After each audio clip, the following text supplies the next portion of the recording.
বালুচিস্তান স্বাধীন হয়েছে, আর এটাও একটা বড় মাথা ব্যথার কারণ হয়ে দাঁড়িয়েছে পাকিস্তানের। এবার আবার আইএসকেপি নতুন একটি জঙ্গি সংগঠন পাকিস্তানের বালুচিস্তান প্রদেশের অশান্তির মধ্যে মাথাচাড়া দেওয়ার চেষ্টা করছে জঙ্গি সংগঠন ইসলামিক স্টেট খোরাসান প্রভিন্স বা আইএসকেপি। ইতিমধ্যে বালুচিস্তানের পার্বত্য এলাকায় ক্যাম্প তৈরি করে জঙ্গি প্রশিক্ষণ শুরু করেছে বলে একটি ভিডিও বার্তায় ঘোষণা করেছে আইএসকেপি। শুধু তাই নয়, বালুচ লিবারেশন ফ্রন্ট এবং বালুচ লিবারেশন আর্মির মতো বিদ্রোহী সংগঠনগুলির বিরুদ্ধে সরাসরি যুদ্ধ ঘোষণা করেছে জঙ্গি সংগঠনটি। সেই সঙ্গে হুঁশিয়ারি দেওয়া হয়েছিল আফগান তালিবানকেও।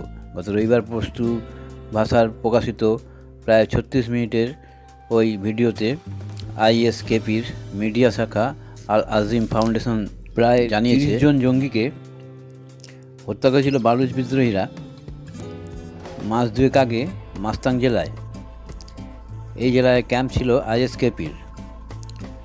তারই প্রতিশোধ নিতে এবার সরাসরি লড়াই নামতে চলেছে বলেই খবর আইএসকেপির। বর্তমানে বালুচ বিদ্রোহীদের লাগাতার হামলা পাক সেনার মাথা ব্যথার কারণ তো হয়ে উঠেছিল। ওয়াকিবুল মহলের মতে বিদ্রোহীদের দমন করতে আইএসকেপিকে হাতিয়ার করছে ইসলামাবাদ। আবার অন্য একটি অংশের মতে এই কৌশল ঘুরিয়ে পাকিস্তানকেই বিপদে ফেলতে পারে। এক্ষেত্রে তারা সিরিয়ার উদাহরণ তুলে ধরেছিল। আইএসকেপির বারবারন্ত সিরিয়ার মতোই পরিস্থিতির দিকেই ঢেলে দেবে বলে দেখা যাচ্ছে দেশটিকে। বালুচিস্তানে আইএস জঙ্গি ক্যাম্প সক্রিয় থাকার দাবি আগেই করেছিল তালিবান। এবার আইএসকেপির বিবৃতি প্রকাশ্যে আসার পর সরাসরি পাকিস্তানকে কাঠগড়ায় তুলেছে আফগানিস্তানের তালিবান সরকার।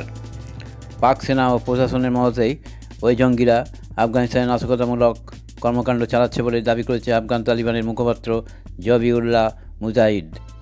2024 সালে মে মাসে বামিয়ান এবং ওই বছরই সেপ্টেম্বরের কাবুলে জঙ্গি হামলার পেছনে এই মাস্তাং ক্যাম্পে প্রশিক্ষিত আইএস জঙ্গিরাই ছিল বলে অভিযোগ করেছে জবিউল্লাহ। ভিডিওর একদম শেষ দিকে জনগণকে হুমকিও দিয়েছে আইএসকেপি। বলেছে কেউ যেন বালুচ বিদ্রোহীদের র্যালি বা জনসভায় অংশ না নেয়, কারণ প্রাথমিকভাবে জমায়েতগুলোকেই নিশানা করা হবে বলে মনে করা হচ্ছে। প্রতিবেদন বালুচ টাইমস 9.5.25।